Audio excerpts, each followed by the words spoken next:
don't feel like you need to buy stuff to be able to stream. Just find out what you have. I promise you, what you have is enough.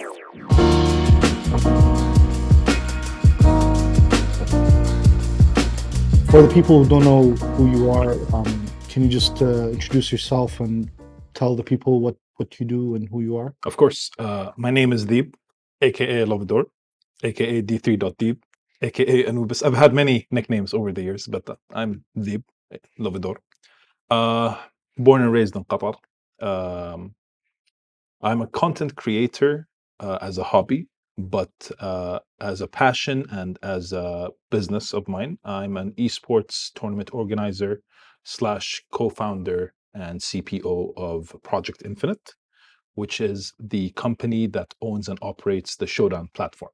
Wow. Yeah. What's your background actually? My background, I studied engineering. Okay. I've always felt that I was a tech savvy guy. So naturally, I've gravitated towards engineering. And that's reflected in my business and my hobbies moving forward. So, for example, as a content creator, I build custom keyboards. Ever since we got a family, I'm sure you're aware, that kind of has taken the back seat in terms of my frequency and activities.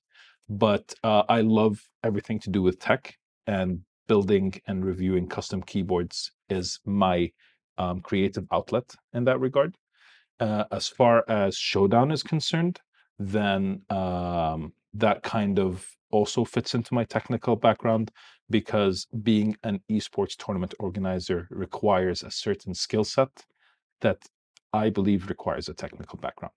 For the people who don't know what Project Infinite is and what Yeah. you guys do, Yeah, maybe just like elaborate a little bit more on absolutely. what you guys do. Yeah, sure. So Project Infinite is a company that looks to promote gaming and esports and community and content creation, first in Qatar, and then inshallah in the Middle East, and then hopefully globally, right? We tend to do a few things. However, our main project and focus right now is the Showdown platform. So we have a platform right now. It's called Showdown.me. It's actually been it's launched for about a year and a half now, coming on to 2 years actually. We've hosted over 100 tournaments, some big, some small. We have over 2,000 registered users, many of which are active and recurrent. How can I say this? These of these 2,000 users, a lot of them are recurrent in terms of tournament registrations, because we host tournaments all the time. In fact, our most recent project was the Ahmed Maghrib's back-to-back Red Bull tournament. Yeah. We are the technology provider for this tournament, where we handled the bracket management and also the live stream delivery for the national final. So we handled everything from player check-in to the bracket management to the score reporting. We ensured that all the stations meaning the PlayStations where Yeah. people play, are running correctly. We enforced the rules of the tournaments. We ensured that the players arrived on time, played their matches on time, left on time. So we handled the entire operational aspect of that project, right? But we did that using the Showdown platform. So the Showdown platform does tournament creation, bracket management. It has leaderboards. So you want to do a tournament Yeah. for a game, I don't know, Pokemon, let's say, right? You can come to Showdown and say, hey, I want to host a tournament on Showdown. And I can say, yeah, sure. So we sit together, we understand your requirement, and then after a set date, we post the tournament on Showdown. We'll advertise it for you using our social platforms. And then people register on Showdown. They create accounts on Showdown, and then they register for the tournament, and then they compete. So you can see your upcoming matches. You can see who you're playing against, stuff like that. It's really, really nice. And once I've made an account on the Showdown, then any upcoming competitions and stuff, I will be notified to register for. Yes. Or is So it? yeah, so there's multiple ways you can find out about upcoming tournaments. So we tend to work with local and international communities to promote their tournaments. The whole idea is we don't want to be the creators of tournaments, although we do create tournaments to help Yeah. drive the business and kind of keep Showdown in people's faces. Yeah. But the main aim of Showdown is that other people who want to run tournaments can come to us and run tournaments through us, right? Now, there are other platforms that kind of do this thing. Like bracket management is nothing new. There are websites such as Challenge and so on Yeah. that provide these tools openly and for free. The whole point of Showdown is, number one, that at the time, right now, a lot of the Qatari user base is on Showdown. So technically speaking, if you want to know about tournaments running in Qatar right now, then most likely it's going to be running on Showdown, inshallah. On top of that, we're looking to add a social aspect to it. So a lot of these bracket management platforms, like again, I mentioned Challenge, they're missing something called the social aspect, in the sense that you, Adil, want to know how well you've done in tournaments. Yeah. So let's say you came into Showdown and you participated in 10 tournaments. Yeah. You can look at your public profile and you can see which tournaments you registered to and how many times you've won your matches, how many times you've Oh, lost your matches. You can look at your win rate. kind of like the stats Exactly.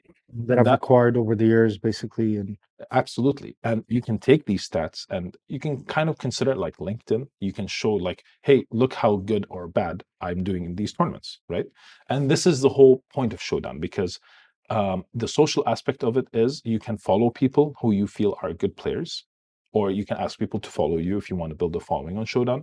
And people can come into your profile and they can look at which tournaments you've joined. If you join a tournament and people know about it and they want to play against you, they can join the same tournament oh as wow, you okay, if they're kind of like gunning for you and sniping you, stuff like that.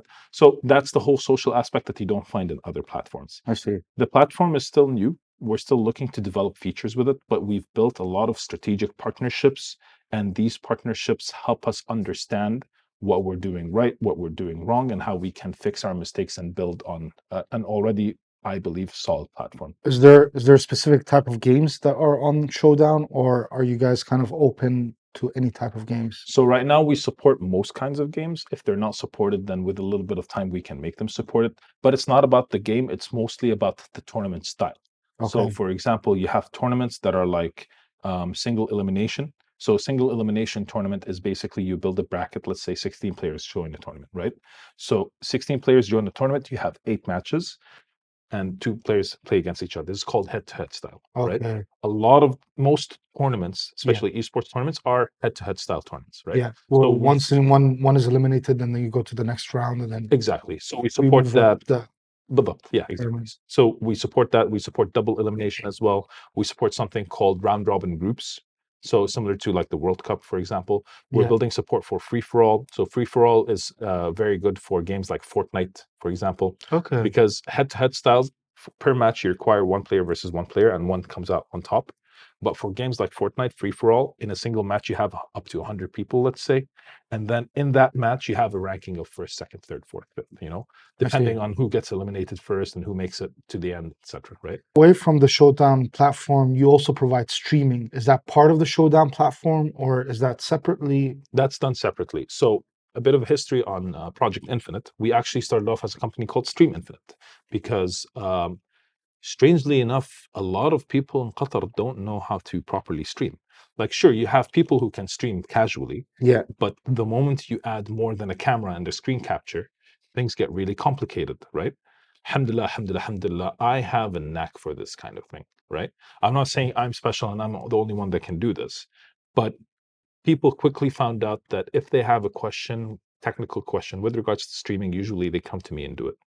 So That's we've very been, true. yeah. So I've done a lot of cool things like graphic plane. We can queue stuff. Like OBS is one of the most powerful and versatile tools available ever. For people, before we dive deeper into streaming and the things about streaming, for people who don't know what is streaming, can you like kind of explain what it is? Absolutely. So streaming is a way of distributing content through the internet, as opposed to making a video and editing it and posting it online. The streaming is done live, and it's usually distributed through platforms like YouTube, Twitch, Kick, and it's recently morphed into something as accessible as Instagram Live or even TikTok, right? Because Yeah. with these, you can just pick up your phone and you can stream. So, live streaming is the live content distribution over the internet. That is what live streaming is. But it comes in so many different forms. Yeah. It can be something like I mentioned, as simple as picking up a phone and just streaming, or it can be a complex multi-camera setup with audio mixers and Mm. sound panels and lighting.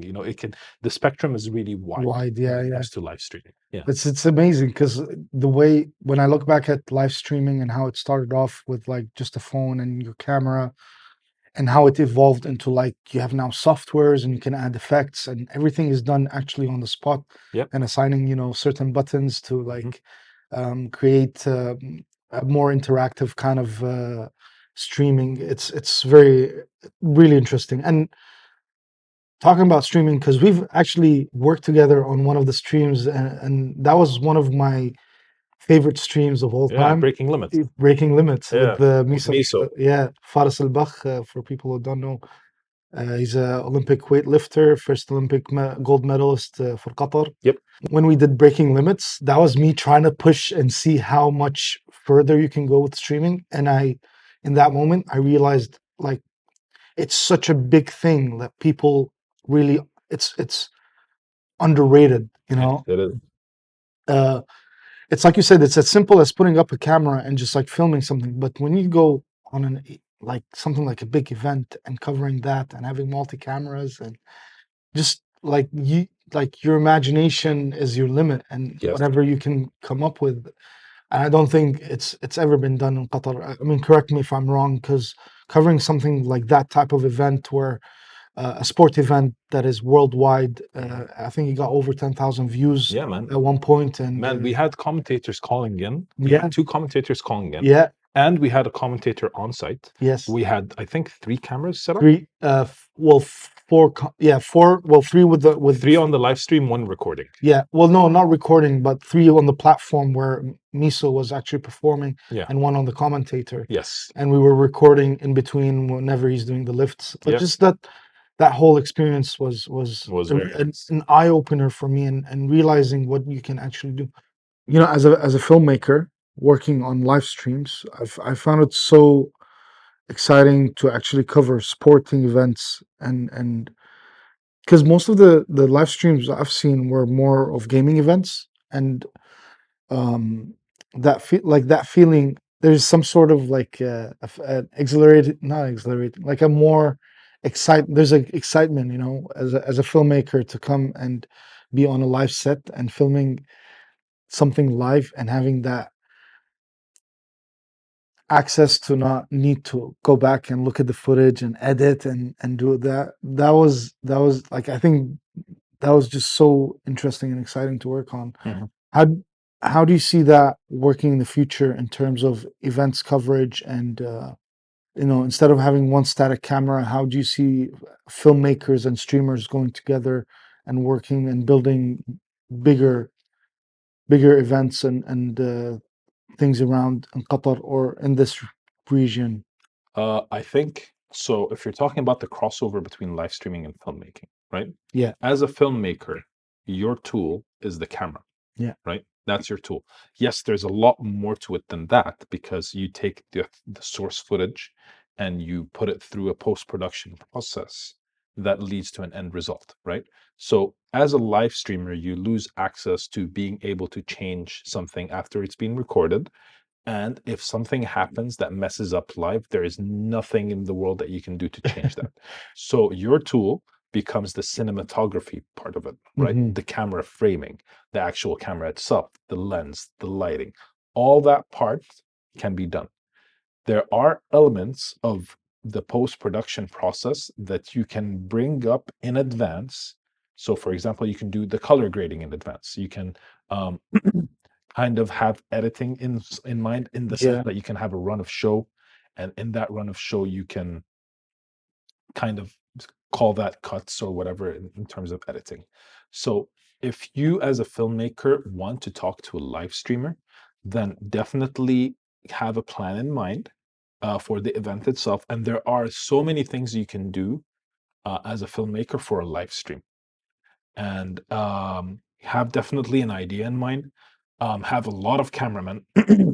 Always have a manned camera, always. yeah, Because when you're filming something like this camera, during a live stream, I can just get up and leave, right?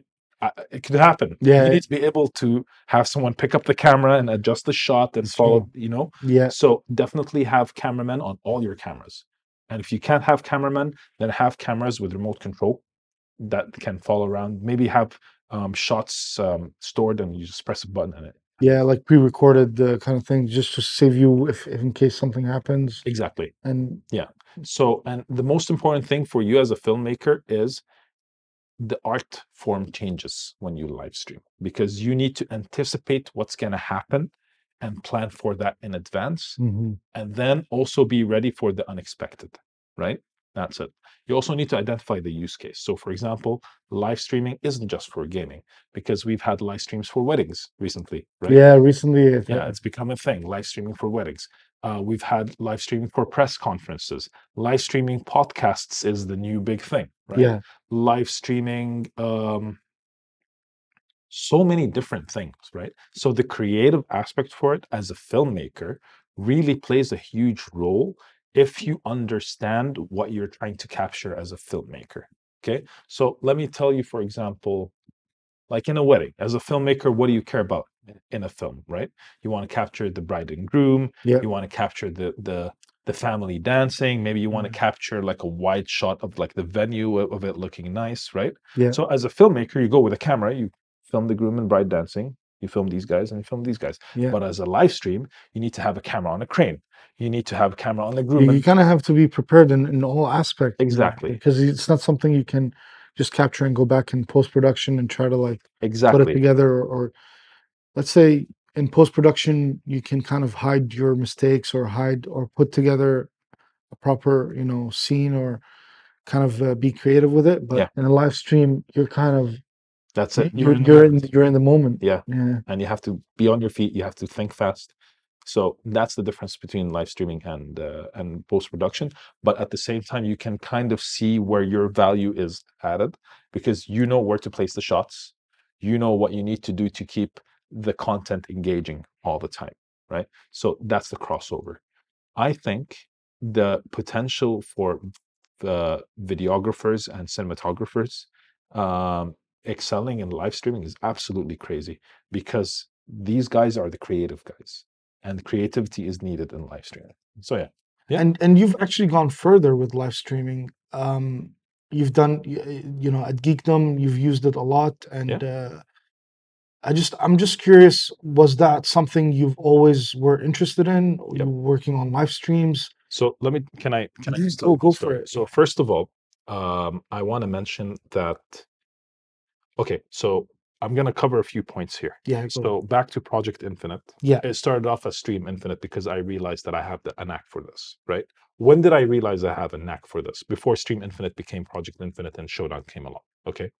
Now I'm gonna wind back the clocks to 2018. Um, it was back when Geekdom was still growing in size, and I was walking around Geekdom for the first time ever. I love fighting games. I loved them for a long time. And something I didn't know was that there was a fighting game community here in Qatar. So I walked into Geekdom and I saw a fighting game tournament.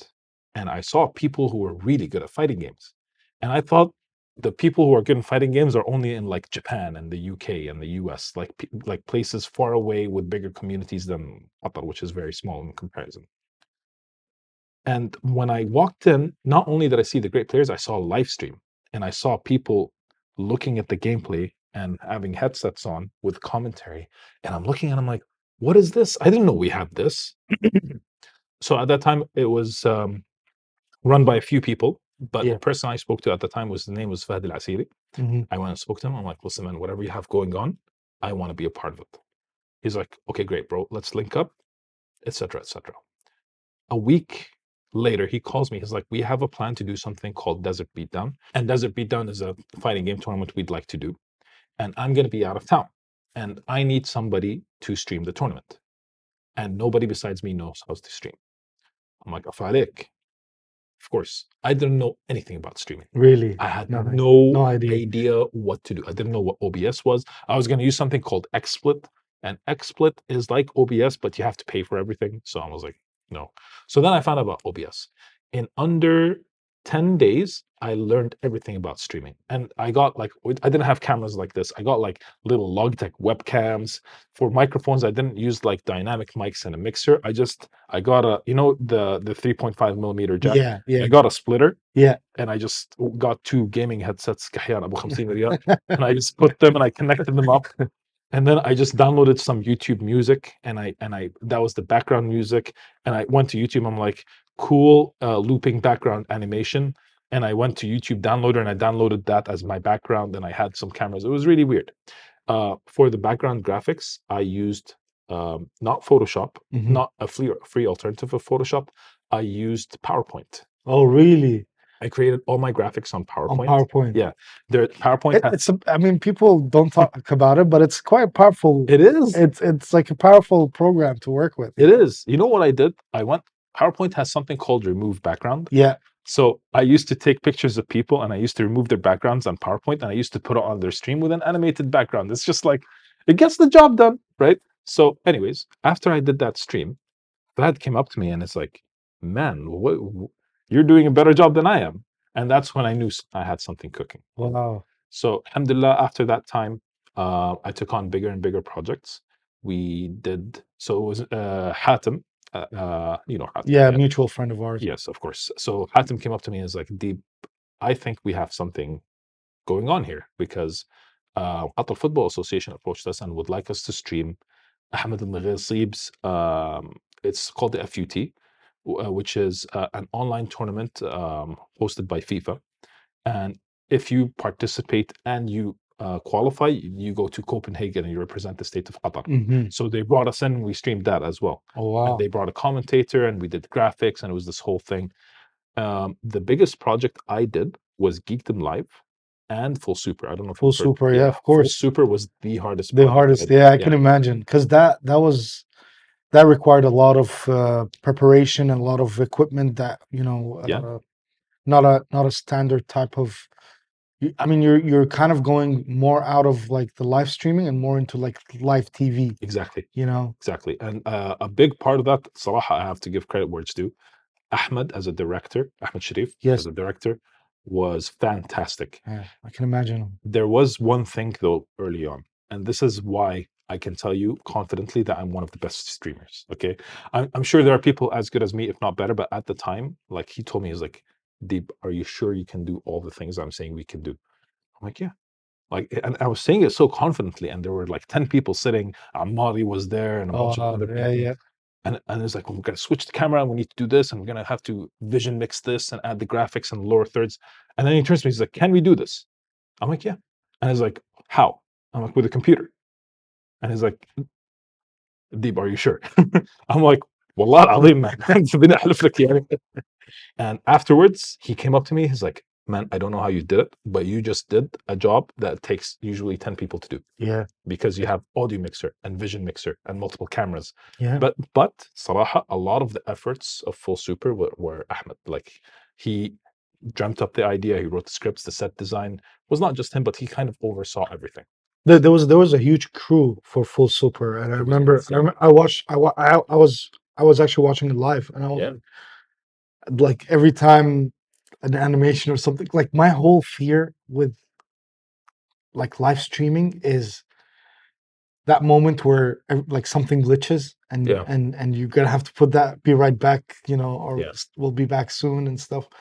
And that's like the scariest part about live streaming, because you don't want that to mess up, absolutely, or losing your connection, because absolutely. that's a tough spot to be at. Yeah, man. I mean, look, this is the risk that comes with the job. You Yeah, kind of have to yeah, build your contingencies. You kind of have to be ready for anything, you know. yeah. Where do you see other uses for live streaming?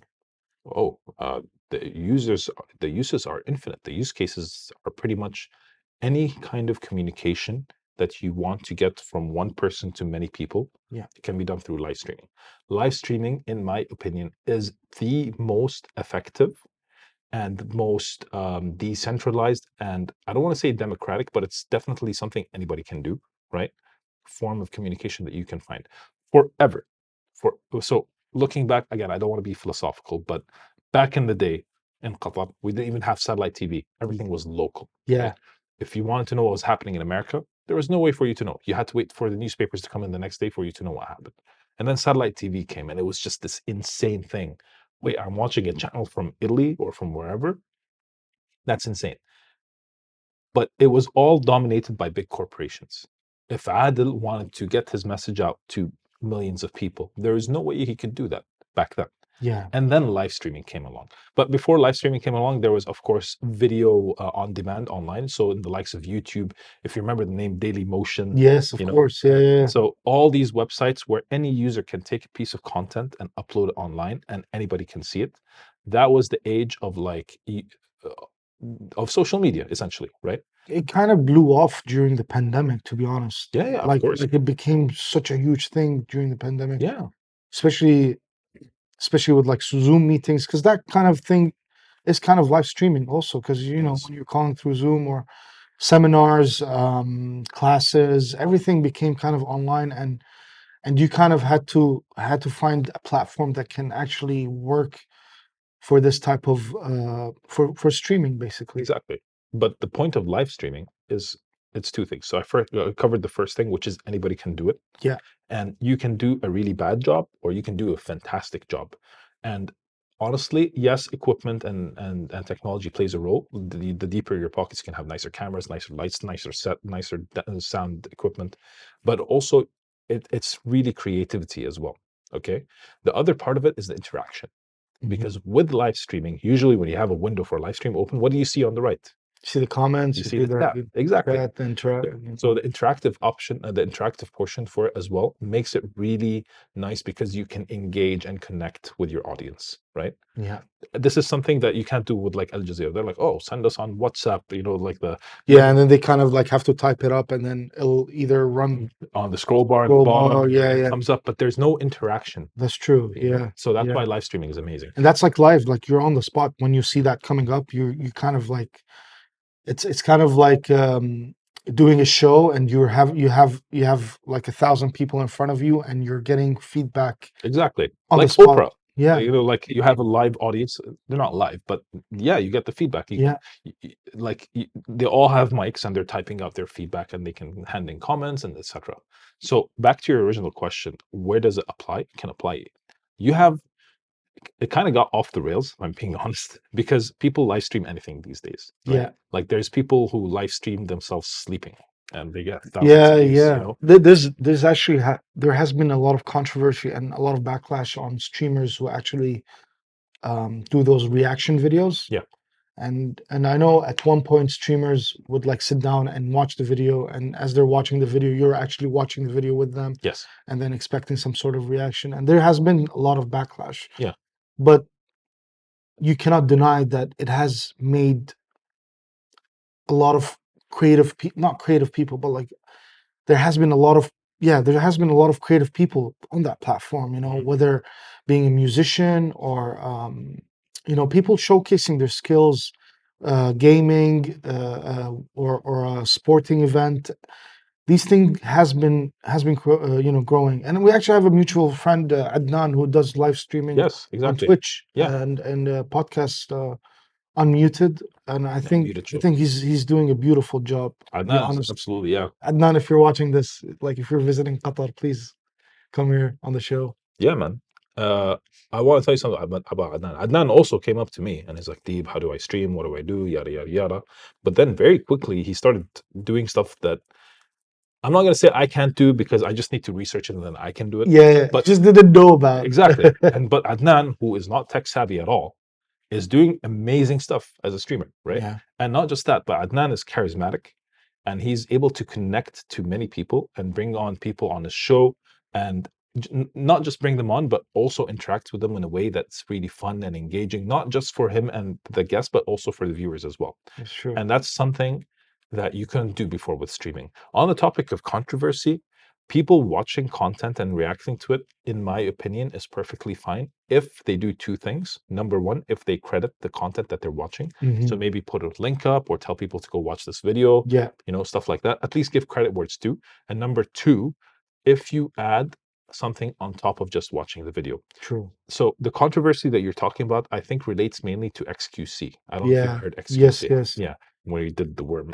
So, but yeah, because XQC, he just pulls up the content and he just looks at it and is like, I don't know, everyone's like, Yeah, and yeah. it's, but you have people like, so Asmongold, for example. Asmongold is a streamer that plays WoW, but a lot of these streamers, they touch on current events and hot topics and they Hmm. watch a video and then they comment on it. Yeah, And a lot of the times, especially for example, when Asmongold shares his content, they watch a bit of the video, they pause it, they comment on it, yeah, and sometimes they scrub forward, they scrub back, yeah. it's There's some sort of commentary. There's some sort of interactivity with the video that they're. it's transformative. Yeah, It's transformative. yeah, But the likes of X, and I don't mean to call out just XQC. A lot of people do this besides It's XQC. true. They just sit, they watch the entire video, and then they laugh, and then they're like, okay, let's see the next one. And then, you know, so that's the controversy. Yeah, yeah, But believe me when I tell you that streaming has a lot of controversies, not just that, because it's mainly unregulated.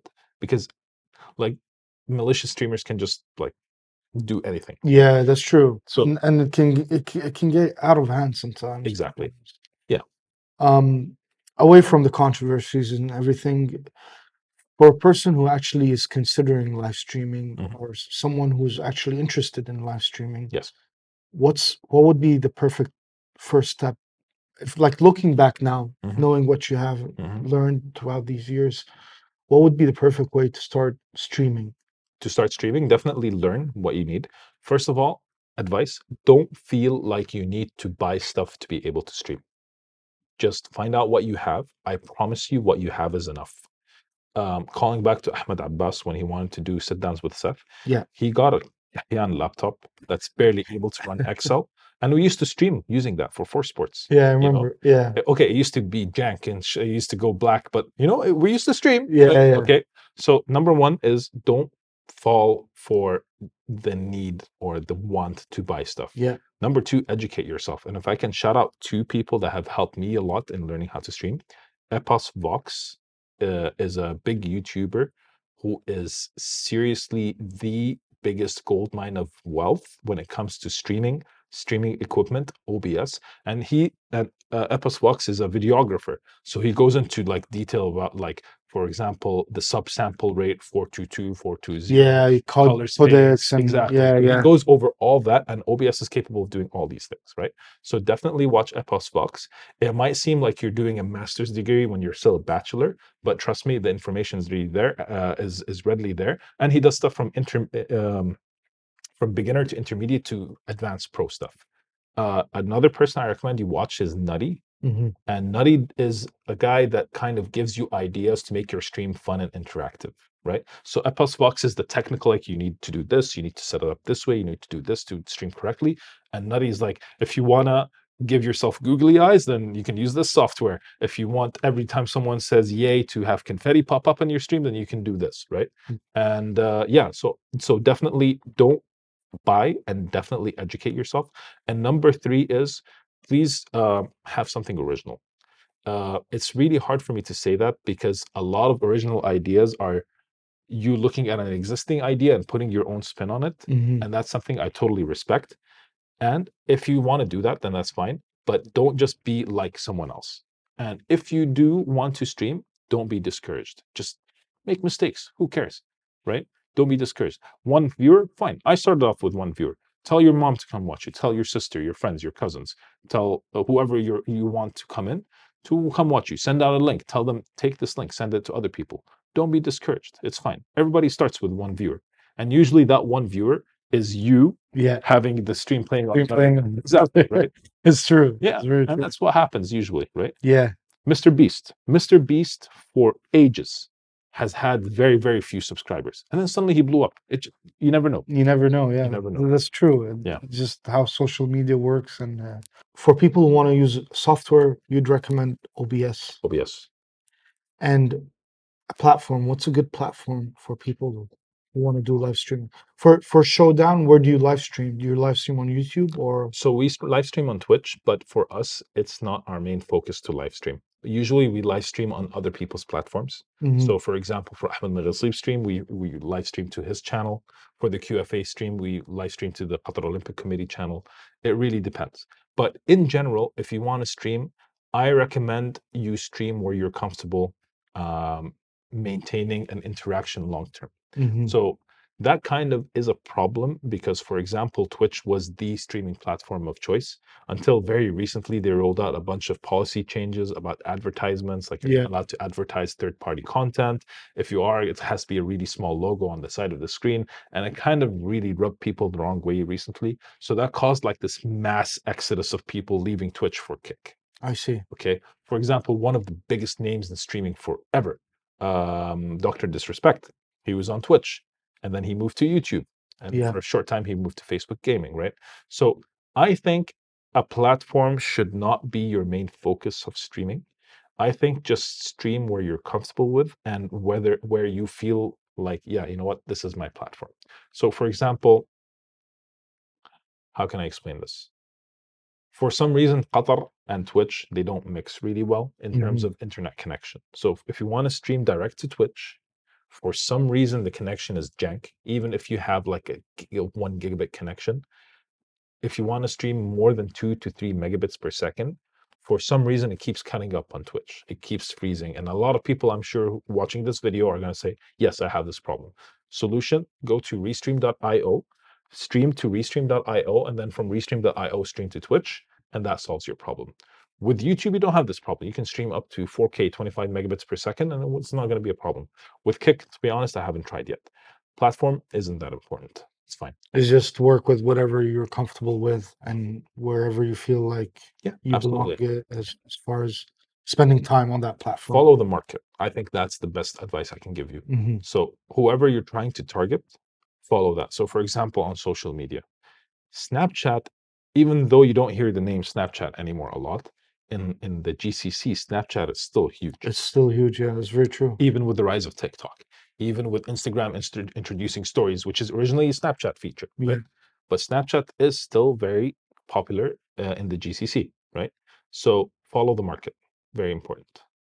Away from live streaming and what you do professionally, you're also a content creator. Yeah. But as a hobby, you do content creation as Yeah. a hobby, and I know you play around, not play around. I don't want to say Yeah, play. as you can say, play around. You It's fine. work with keyboards, Yeah, which I think is a very like niche yeah. thing to do I'm sorry. I wish in I this got one. region. Yeah, No, but the reason I'm asking is because there has been this huge like blow up of like like especially during COVID. yeah, like I remember growing up the way they would advertise their keyboards is like the most quietest or the most slim or the Yeah, smallest keyboard. But there has been this new wave of people who love to customize their keyboards, mhm, and now it's like mechanical, and it's like more like you got to use this key, and if you want to be consistent, or it's like a self-reflection or some sort of art that they do with their keyboard. absolutely. Yeah, Tell me about that. yeah, How did you absolutely. get to that? Let me tell you this. Way, way, way back in 2008, there was a website. There is still a website called Geek Hack. I'm really into Diablo, right? I wanted to buy a keyboard and I wanted to give the keycaps a font that makes it look like the Diablo font. I don't know if you've seen the Diablo font. It's like this very gothic kind of. A medieval kind of thing. Exactly, Okay. right? So I wrote on Google. Yeah, Google was around then. I wrote on Google like Diablo keycaps. Okay, it was back when Diablo 2 was the latest game, and I used to play a little bit of that. And I found this website called Geek Hack, and I was like, "Ooh, what's this?" So I go in there, and it's basically I didn't know much about it, right? But all I know is that there was something called the Diablo keycap set, and a bunch of people applied to be able to buy it. And then after some time, the people who applied to buy it got their orders and then they paid for them and the order was fulfilled. So I was like, can I still buy these keycaps? And people said no, and I forgot all about it. A while later, I was on a website called overclock.net. Overclock.net was a website that I've frequently visited because I love computers, I love building them, I love computer gaming, etc., etc. And there's a thread that says custom mechanical keyboards because saving money is boring. Okay. And I clicked on that link and I was like, what is this? I haven't seen this before. And I went inside and all I saw was a bunch of weird, different looking keyboards. Some of them were full size, some of them were really small. Like, for example, there's a keyboard called 60%. It's a size of keyboards. Yeah. 60%, there's no FRO, there's no Numlock. navigation Yeah. cluster, so Yeah. no delete, home, and pay, none of that. Screen. What's it called? Screen cap. Yeah, Screensaver. the print screen, Print the screen. pause, Yeah. scroll, none of Yeah. that was there. Okay. And there were no arrow keys. So I was like, how do you not use your arrow keys, right? And some of them, they could call it wing keyless, where the Windows key is, there's no key. It's just gone. So you have control. So it's Control Windows Alt, right? On the left Yeah. side. Yeah. Yeah. Where the Windows is, there's no key, right? And I was looking at them like, what are these boards? There's a pink one and a white one and a black one. Well, most keyboards are black. And there's like blue one and there's a blue one with white keycaps and there's a white one with blue keycaps. And I was like, what is this? Like, this is insane. I want to know more about this. And at that point, I was hooked, right? I wanted to know more about this. So I went to Twitch and I wrote custom keyboards and I saw a stream by a gentleman called Black Simon. Hmm. Black Simon is a keyboard content creator. He still streams today. Like I said earlier, I don't stream as much because family stuff like that. But Black Simon still does. And I went on his stream, and he was building a keyboard. And I was like, "Wait, you build these? You don't just buy them?" And he was sitting there, and there was like a PCB here, and there were wires here, and he had a solder iron. And I was like, and it had the keycaps there, and it was all like in this top-down view. And he was talking about how he needs to lube the switches and stabilizers. And I was looking at this, I'm like, "What am I?" And because I'm an engineer, I like to build stuff. Yeah. I was like, this is, this is pressing all the right buttons for me, right? Like I was hooked. And this guy, the way he was talking and the way he was describing the build process, I was at work and it was after hours. Okay. I had nothing to do for like half an hour. I was there for like 2 hours. I had to watch the whole stream from start to finish. Wow. And Black Simon, I think, is pretty much the reason why I got into custom keyboards. So I started. I'm like, okay, how do I get one? I got a custom keyboard. And the way you buy a custom keyboard is you enter into something called a group buy. And this is the interesting part about custom keyboards, right? And this is how I became a content creator about it. So custom keyboards in this hobby don't come from companies. They do, but the whole community aspect of it is anybody, me, you, whoever, can come up with a keyboard design. They design it in like, I don't know, Fusion or SolidWorks or whatever, right? Yeah. They can make the keyboard curvy, they can make it thick, thin, whatever. And then what they do is they go to people in the community and say, hey, what do you think of this keyboard? Do you think it looks nice? And the point of custom keyboards as well is how they sound and how they feel as well. Hmm. So people go like, you know what? Yeah, this is really nice. It's like, cool. Okay. If 100 people are interested, I can start something called a group buy. Okay. Okay. So what he does is people pay up front. There's a good and bad side to this, but people pay up front. The guy takes the money, he takes the design, and he sends it over to China. And what they do is they look at this and they're like, okay, how many of these do you want made? And he's like, 100. And they're like, okay. They make the keyboard, and then they send it back to the guy, and then the guy sends it to the people who are People. interested in the group buy, right? And that's how custom keyboards became a thing. So Okay. anybody with an interesting design can make a keyboard, and they're usually made from metals like aluminium. Most keyboards made from aluminium, like 6063. There's different grades of aluminium. I'm not going to get Yeah. into it now. A Yeah. lot of them have brass weights. Like the heaviest keyboard I have is like 6 kilograms. It's unbelievable. 6 kilos. Yes, I wish I brought them, but anyways, right? So that's the whole point of the custom keyboard community. You can make the keyboard look and feel any way you want. Now, if I want to kind of make you get what custom keyboards are, think of them like watches, right? They're collectibles, right? Yeah. An So accessory, basically. exactly, it's an accessory, right? Yeah. So keyboards are, some of them are fantastic and some of them are cheaply made, Hmm. and some of them are rare and some of them are very common and widely available in the market, right? I own a lot of keyboards, a lot. And some of them are very rare, made by close friends of mine. And some of them are just from companies that want to try their hand at creating custom keyboards. I see. So the content I created, I went to try and I went around this whole arc to kind of come back to Go the back content this. creative part. So I really resonated with that. And in Qatar, one small thing, Black Simon, who is a huge keyboard streamer, Yeah. turns out he's in Dubai. Oh wow. Yeah, he was in the States and then he came to Dubai and now he's in Dubai and he streams and he's very, very popular. Really solid dude. I've met him, really nice guy. So I started streaming. Mhm. I'm sorry, I have to take one other tangent. One other tangent. I'm sorry. Because there's a lot of things going on. I totally get you, man. Yeah, man. Feel free. Thank you, Habibi. So I was in another keyboard streamer. So Black Simon, there was another keyboard streamer that I used to watch. His name is Stash Build Sports. Okay. And I used to interact with these streamers a lot. So while I was talking to Stash during his stream, he's like, hey, where are you from? I'm from Qatar. And then some other guy on the chat, he's like, oh, hey, I'm from Saudi Arabia. I'm like, oh, wow, you're into custom keyboards? He's like, yeah. I'm like, oh, cool. And then he starts sending me private messages. And he says, hey, man, why don't we start a Discord server? You know Discord, Yeah, right? Discord. Yeah. Why don't we start a Discord server for Middle East keyboard enthusiasts? I was like, I don't know, man. Are people even into this stuff? And he's like, I think, yeah, I know 2 or 3 guys who are. And we created the Discord server, and there were 2 or 3 people that joined immediately. This Discord server now is the official Middle East custom keyboard community server Wow. run by me and Habibna من السعودية. Wow. That's so cool. Yeah, man. It And blew up, huh? there's, I think, over 1,000 members now. Oh, wow. And we've done 2 meetups in UAE. Yeah, we've done 2 meetups. A bunch of people came from Lebanon, from Kuwait, from Jordan, from Egypt. They all converged on the UAE, and they all carried their boards, and a lot of them got stopped in the airports because they're coming in with these huge 6 kilogram Yeah, heavy it's like, keyboards. what is this huge surge of keyboards that are coming Exactly. And to they're the like, what are you country? doing? And even the guy, the customs guy, is like, Shanghai. I'm like, oh, wait, let me show you. He's like, no, no, forget it. Just go. I don't want to know. Probably had enough of like When he saw like the geek, like, he's like, oh, never mind. You can go. I don't care. How did you end up live streaming that? Exactly. So when I found out that there's a community here, I was like, you know what? Let me stream to this community. And I had a really nice following. Yani, a lot of people used to join my streams. They used to interact.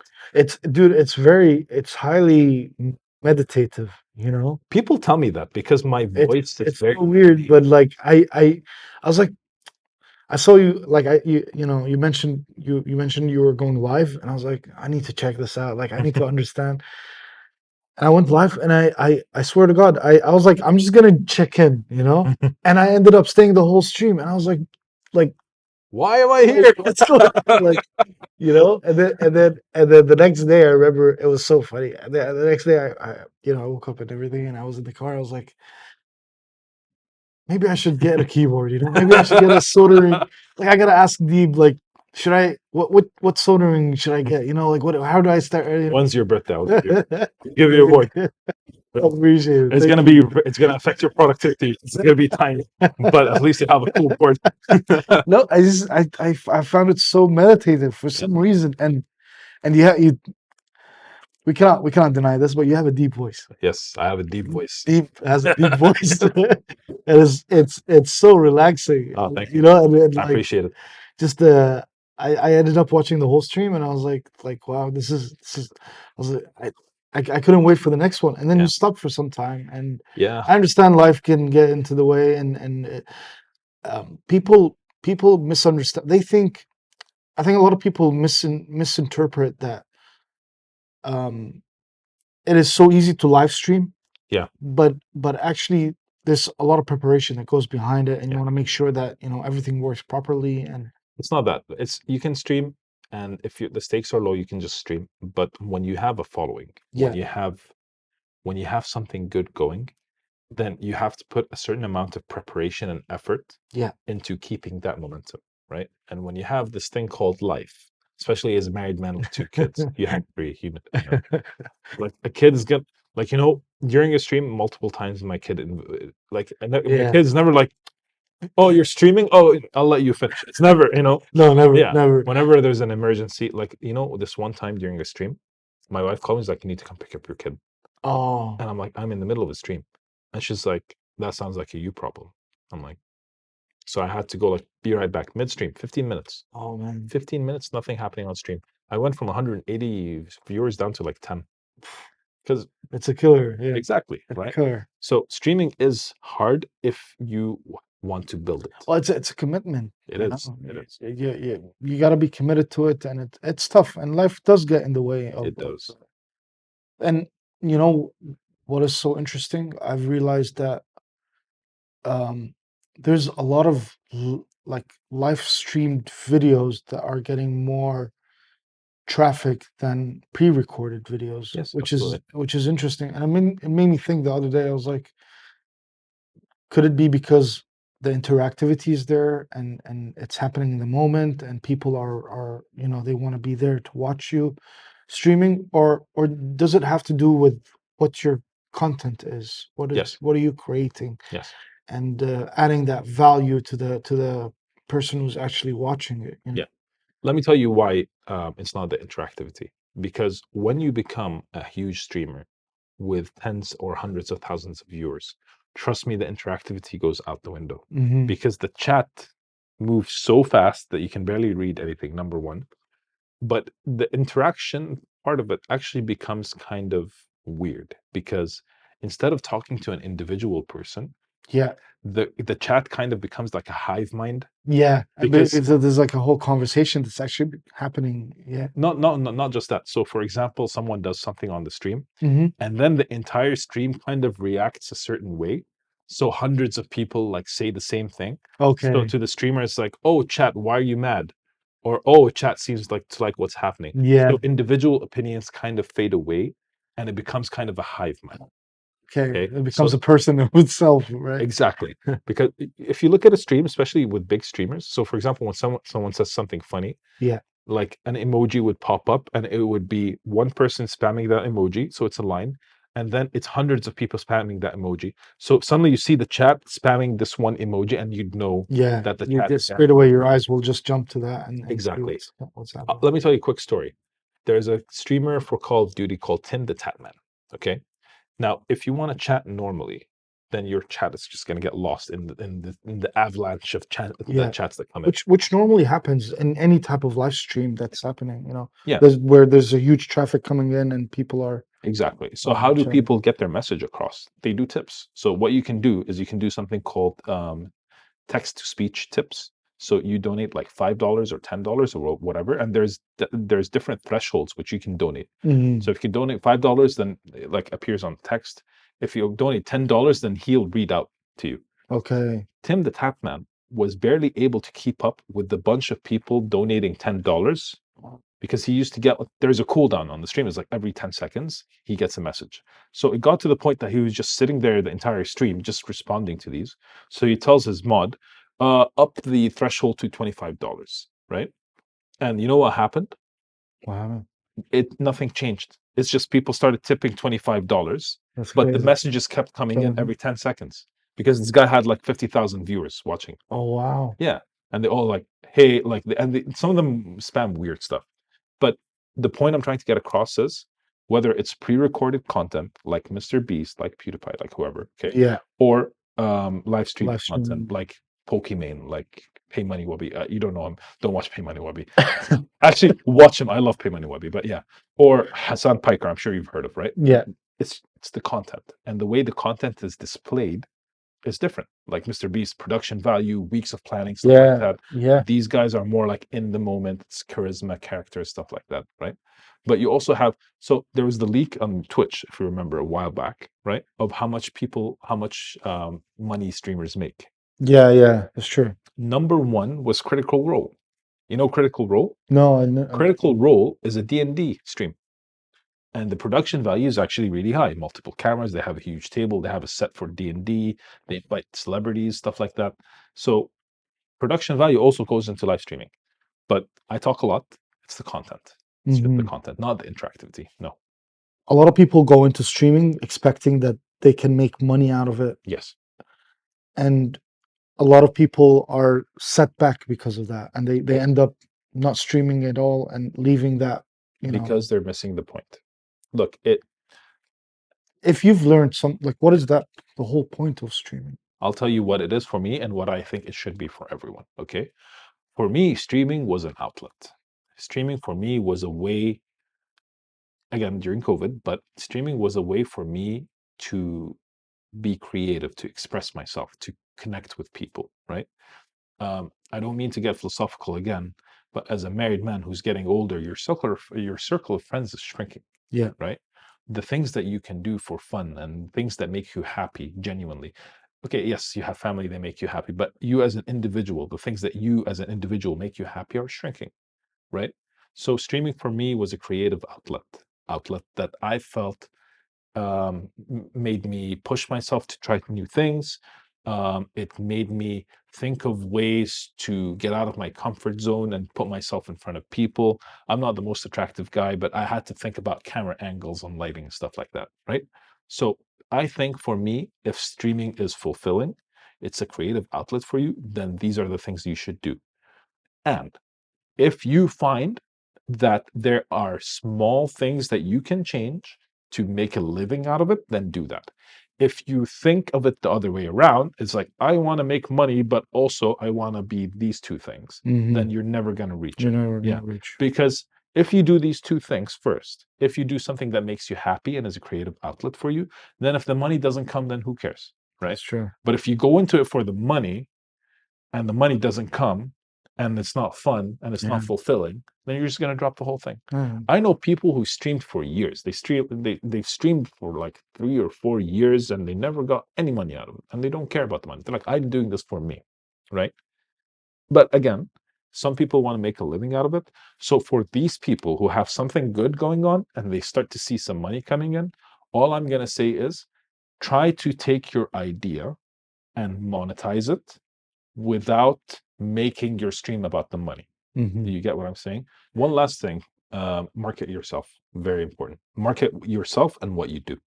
Very important. How would you market yourself if you're doing live streaming? A lot of the live streams are so a live stream is high points and low points, Yeah. right? There's periods in the live stream where no one's talking, nothing's happening. Yeah. In between the important or the hype parts of the stream, Mhm. right? So during the live stream, you take the hype parts, you package them into a little like post, and you put it out on social media. And so using other platforms to put it on social media. Absolutely, yeah. And every time you go live, mention that you're going live. Talk to other streamers. So, for example, Black Simon, him and I are friends. A lot of times I spoke to him, I'm like, listen, man, I'm going to start streaming the same time as you, but a little bit later than you, because there's this thing called rating. I'm sure you've heard of it. Yeah. So I told Simon, listen, can you rate me when you're done? For people who don't know rating. So, yeah, absolutely. So rating is basically, let's say you live stream and you have like 1,000 viewers. When the stream ends, what happens to the viewers? They all disperse. First, yeah. But sometimes they want to keep watching something. So rating is you taking your viewers and putting them in someone else's stream. So rating is very important. Definitely leverage your connections if you have any, but definitely do what you love. Make sure it's fulfilling. Make adjustments for money, but don't sell yourself out, and market yourself. This is my advice I give to beginners who want to make money with streaming. Before we end the podcast, I want to talk a little bit about Project Infinite and Yeah. where are your next plans? What do you guys having? What do you guys have coming up? Yeah. Anything that we should look forward to? Absolutely. Yeah. So Project Infinite has a few things in the works. Some I can disclose, some I can't. However, I do want to shout out our buddies, Team Mana. I want to shout out our buddies, Qatar FGC. These guys are my boys. They're the reason I'm here today. We have some things lined up with Team Mana, something called the Qatar Esports League Series. And this is going to be a collection of tournaments that happen over a period of time. We haven't announced the games yet, but rest assured they're going to be a very popular lineup of games that people like to play. And they're going to be community level tournaments, minimal entry fee, modest prizes, just a way for you to have fun and compete in tournaments and keep the communities alive. This is the thing that's immediately on the horizon for us. I'm also proud to say that we're coming back for Geekdom. Project Infinite is coming back for Geekdom. We have a series of tournaments lined up. Ahmed's probably looking at this. Ahmed has a few action points waiting on me, and I still need to get back to him. Oh, yeah. Ahmed, I'm sorry if you're watching this. This is going out tomorrow, right? I'm Hopefully sorry, tomorrow. Ahmed. Yeah, I'll get back to you. I promise, man. I'm following up on some things. So yeah, man. And Ahmed, he's like, "Deeb, please, bro, come on. I really need you to get back to me on these points." So, but anyways, yeah. So Project Infinite has Geekdom coming up.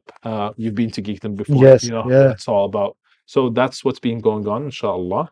Definitely, please check out showdown.me. It's a really nice website. It's a passion project. It's a proud Qatari company. تأسست قطر. Yeah. Let me switch to Arabic, but yeah, founded in Qatar, based in Qatar, and even if we're looking to move out, our heart will always be in Qatar. Are you planning any international events covering We've international? already done You've international done events. done Yeah, international. we've I done. mean, outside of Qatar. Yes. So, but not outside in the sense that we've gone outside and did an event, but we did online tournaments. Okay. And a lot of the registrations came from companies from countries like Egypt and Algeria Oh, and wow. Morocco. Yeah, we did 2 tournaments internationally. One was Mobile Legends. We had people come in from as far as Syria, as Iraq, as Jordan, and we did a Valorant tournament, which is kind of like CS but from Riot Games. We had a ton of people from Egypt, so many. Wow. So yeah, we are looking to branch out, but our home is always here. I think it's a beautiful thing to actually have a profile or portfolio of what your stats are and what you've been playing and the tournaments you've Yeah, absolutely. actually. And I actually look forward to seeing seeing this grow more and more because EA Sports has been growing here in Qatar, and Yeah. uh, I know other countries are a little bit more forward than us, but Yes. it's catching up, and it's catching up really fast. To be Yes. honest, there's a I huge can't community. I can't say, but yes. All I'm going to say is this: we have upcoming announcements with official government entities of partnerships coming up. I can't say which government entities. I can't say what the scope of the project is. But alhamdulillah, Project Infinite has had the privilege of being in contact with official government entities for plans into the future, starting inshallah as early as next month, potentially into 2024, but that's a starting point for something inshallah much bigger. That's amazing. So that's something in the works. Besides that, for us it's business as usual. Thank you for being here. I Thank really you for having appreciate your time, me, and Habib. this has been awesome. And I think a lot of people can really make use of streaming. Streaming is a beautiful thing. It's a powerful tool if it's been used right. Yes, And I look forward to coming to more tournaments that you guys cover. please. And for sure, yeah, we'll pass by and drop by, and we'll hang out and catch up. It was always great to catch up with you. Habib, Hey, thank you. thank you for being here. Thank you for